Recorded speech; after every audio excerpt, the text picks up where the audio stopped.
अस्सलाम students, welcome to my YouTube channel chemistry with Zainab. अगर आप मेरे चैनल पे नए हैं तो सबसे पहले मेरे चैनल को सब्सक्राइब कर दें। लास्ट टाइम हमने पढ़ा था इवेपोरेशन एंड बॉइलिंग। आपको पता है कि जो केमिस्ट्री है उसका नया सिलेबस आ गया और उसमें जो न्यू बुक है हमारे पास, इसमें काफ़ी टर्म ऐसी हैं जो पिछले जो सिलेबस था उसकी बुक्स में नहीं थी। अब हमारे पास सिलेबस को अपग्रेड कर दिया गया। हमने उस लिहाज से इस सिलेबस की तैयारी करनी है और इंशाल्लाह अच्छी ग्रेड हासिल करना है। आपको मेरी वीडियो देखने के बाद किसी भी एकेडमी या किसी भी ट्यूशन की ज़रूरत नहीं पड़ेगी। आई होप सो कि आप इस बात को अंडरस्टैंड करेंगे और वीडियो को लाइक लाजमी करें। Effect of external pressure on the rates of evaporation and boiling. आज का हमारा टॉपिक है इफ़ेक्ट ऑफ प्रेशर। हमने किसके देखने हैं? एक्सटर्नल प्रेशर की effect on the rate of evaporation and boiling के इवेपोरेशन और बॉइलिंग पे क्या क्या इफ़ेक्ट होता है हमारे पास एक्सटर्नल प्रेशर पे। हमारे पास जब इवेपोरेशन और बॉइलिंग होती है, जो उसका रेट है वो किस तरह इफेक्ट होता है एक्सटर्नल प्रेशर से, इन चीज़ों को हमने लेकर जाना है इस पूरे पॉइंट में। सो नेक्स्ट हम स्टडी करना स्टार्ट करते हैं। ये हम एज अ शॉर्ट क्वेश्चन पढ़ेंगे। इसमें आपको शॉर्ट क्वेश्चन आ सकता है और ये इतना ज़्यादा कोई ख़ास नहीं है कि आपको लॉन्ग के तौर पे आए। शॉर्ट क्वेश्चन ही आपको आ सकता है कि आपसे वो इफेक्ट पूछ सकता है। और अगर आपको लॉन्ग आता है इवेपोरेशन और बॉइलिंग का, तो उसमें आप एक पॉइंट बना सकते हैं कि इफेक्ट क्या होता है एक्सटर्नल प्रेशर का दोनों चीज़ों में। सबसे पहले हम पढ़ना स्टार्ट करते हैं। Rates of both evaporation and boiling are affected by the variation in the external pressure to which the liquid subjected. आप देखिए उन्होंने क्या बोला है। हमारे पास जो रेट होता है इवेपोरेशन और boiling are affected by variation in external pressure.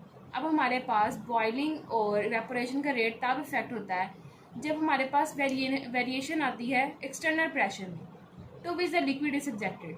अब एक लिक्विड हमने किसी भी कंटेनर में रखा है, अगर उसका बाय वाला जो प्रेशर है वो चेंज हो रहा है, एक कंटेनर के अंदर लिक्विड है, अगर उसके बाय वाला प्रेशर चेंज हो रहा है तो हमारे पास किसके रेट में चेंज आएगा? इवेपोरेशन के और बॉइलिंग के। नेक्स्ट देखिए हमारे पास क्या आता है। Rate of evaporation tends to increase by the decrease in external pressure and vice versa. अब हमारे पास अगर एक्सटर्नल प्रेशर डिक्रीज हो रहा है तो इंक्रीज क्या होगा? इवेपोरेशन इंक्रीज हो रही है, एक्सटर्नल प्रेशर डिक्रीज हो रहा है। अगर हमारे पास इवेपोरेशन डिक्रीज हो जाए तो जो एक्सटर्नल प्रेशर है वो क्या हो जाएगा? इंक्रीज हो जाएगा। इसी का मतलब है वाइस वर्सा। मतलब ये दोनों आपस में इनडायरेक्टली प्रोपोर्शनल है। इनडायरेक्टली मतलब होता है कि एक चीज़ ज़्यादा हो रही है तो दूसरी चीज़ ऑटोमेटिकली कम हो रही है। इसमें यही चीज़ डिस्कस की गई है। If a liquid is in an open container, most of the molecules that escape into the vapor phase will not return to the liquid phase।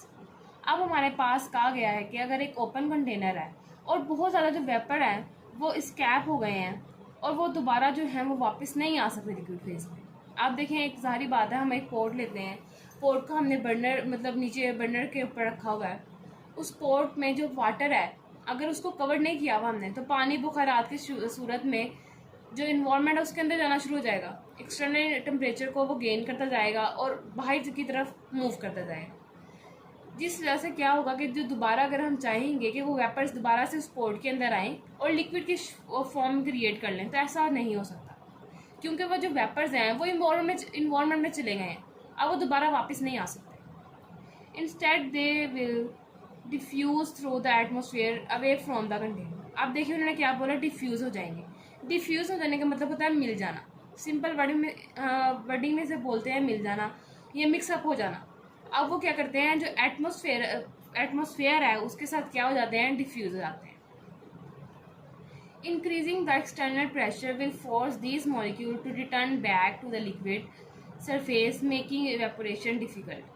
अब हमारे पास अगर हम एक्सटर्नल प्रेशर को बहुत ज़्यादा कर देते हैं तो क्या होता है, हमारे जो वो मॉलिक्यूल है वो जो प्रेशर है फोर्स करेगा मॉलिक्यूल्स को कि रिटर्न बैक हो जाए to liquid surface making evaporation difficult, जिससे जो इवेपोरेशन है वो क्या हो जाती है? डिफिकल्ट हो जाती है। अब हमारे पास इस लाइन में दो चीज़ें बताई गई। फर्स्ट में बताया गया कि अगर हमने उस पोर्ट को कवर नहीं किया तो वो जो मॉलिक्यूल्स है वेपर की फॉर्म में वो कहाँ चले जाएंगे? एटमोसफेयर में। अब अगर वैसे ही हम एक्सटर्नल टेम्परेचर ज़्यादा कर देते हैं उस पोर्ट का टेम्परेचर कम हो जाए और एक्सटर्नल टेम्परेचर ज़्यादा हो जाए, तो हमने क्या पढ़ा है कि अभी इवेपोरेशन क्या हो जाएगी, कम हो जाएगी। इस तरह जो हमारे पास वो मॉलिक्यूल्स होंगे वो फोर्सली क्या करेंगे, लिक्विड वाली तरफ जाना शुरू कर देंगे। When a liquid boil bubbles are, अब हमारे पास bubbles are formed inside the container which then rise to the surface. At this stage the temperature of liquid remains constant till all the liquid boils over. अब जब हम एक liquid को boil करते हैं, हाई टेम्परेचर देते हैं, तो क्या करते हैं, उसके जो इनसाइड है कंटेनर उसके अंदर बबल्स बनना स्टार्ट हो जाते हैं। बबल्स बनेंगे, एक फिर वक्त ऐसा आएगा कि सब बबल्स जो है सरफेस पे आना स्टार्ट कर देंगे।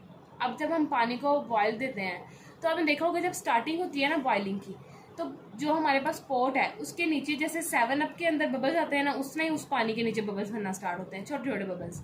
लेकिन जैसे हीट ज़्यादा होती रहती है, टेम्परेचर हाई होता रहता है, तो क्या होता है, जो बबल्स होते हैं वो सारे सरफेस पे आ जाते हैं। This temperature is called boiling point. If you measure the boiling point of water at Karachi it will be 100 Celsius. अब देखिए हमारे पास इसी जो टेम्परेचर है इसको हम बॉइलिंग पॉइंट कहते हैं। अब उन्होंने एक मिसाल दे दी कि अगर आप बॉइलिंग पॉइंट देख रहे हैं वाटर का, कराची में तो क्या है 100 Celsius. However if you will measure इस बॉइलिंग पॉइंट एट मरी इट विल बी 98 सेल्सियस। अब वही पॉइंट कह रहा है, अगर आप मरी में देखते हैं तो वो 98 सेल्सियस है।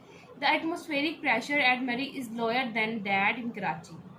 अब देखेंगे यहाँ पर क्या हो रहा है, हमारे पास एक्सटर्नल प्रेशर मैटर कर रहा है कि जो एक्सटर्नल प्रेशर है वो मरी में क्या है, लोअर है than that in Karachi. So we find that boiling point has decreased at lower pressure, atmospheric pressure.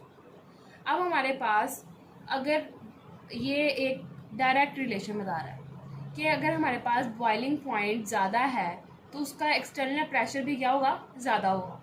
अगर हमारे पास बॉइलिंग पॉइंट कम है तो जो उसका एक्सटर्नल प्रेशर है, एटमोस्फेरिक प्रेशर है, वो भी क्या होगा, कम होगा। अब जैसे हमने पहले पढ़ा, इसमें हमने 2 चीज़ें डिस्कस की। अब पहली चीज़ है evaporation. Evaporation directly proportional to external pressure. Then second हमने पढ़ा कि बॉइलिंग जो पॉइंट है वो हमारे पास क्या है, इन्वर्सली प्रोपोर्शनल टू, सॉरी ये वाला हमारे पास इन्वर्सली प्रोपोर्शनल है और ये वाला हमारे पास directly proportional to external pressure. मतलब अगर हमारे पास इवेपोरेशन हो रही है, अगर वो ज़्यादा होगी तो हमारे पास एक्सटर्नल टेम्परेचर क्या होगा, कम होगा। अगर हमारे पास बॉइलिंग पॉइंट ज़्यादा है तो एक्सटर्नल टेम्परेचर भी क्या होगा, ज़्यादा होगा। ये चीज़ें इनमें हमें जो मेन पॉइंट बताए गए हैं, ये 2 पॉइंट थे। आप अगर इनको मद्देनज़र रख लेते हैं तो आपके लिए इस पूरे पॉइंट को याद करना बहुत आसान। जो इसका टोटल सिनेरियो है हमारे पास यही है कि जो इवेपोरेशन हो रही है वो एक्सटर्नल प्रेशर से इन डायरेक्टली प्रोपोर्शनल है और वहीं पे बॉइलिंग पॉइंट डायरेक्टली प्रोपोर्शनल है एक्सटर्नल प्रेशर से, कि अगर एक चीज़ ज़्यादा हो रही है तो दूसरी चीज़ भी क्या होगी, ज़्यादा होगी। अगर एक चीज़ कम हो रही है तो दूसरी चीज़ क्या होगी, ज़्यादा होगी। इन दोनों प्रेशर, इन दोनों का जो रिलेशन है, एक के साथ इनडायरेक्टली है और एक के साथ डायरेक्टली। आई होप सो कि आप लोगों को समझ आ गया होगा। अगर आप लोगों को इसमें से कोई भी ऐसा पॉइंट है जो आपको समझ नहीं आया, आप कमेंट सेक्शन में मुझसे पूछ सकते हैं। And don't forget to like, subscribe my channel. Thank you so much students. Allah हाफिज़।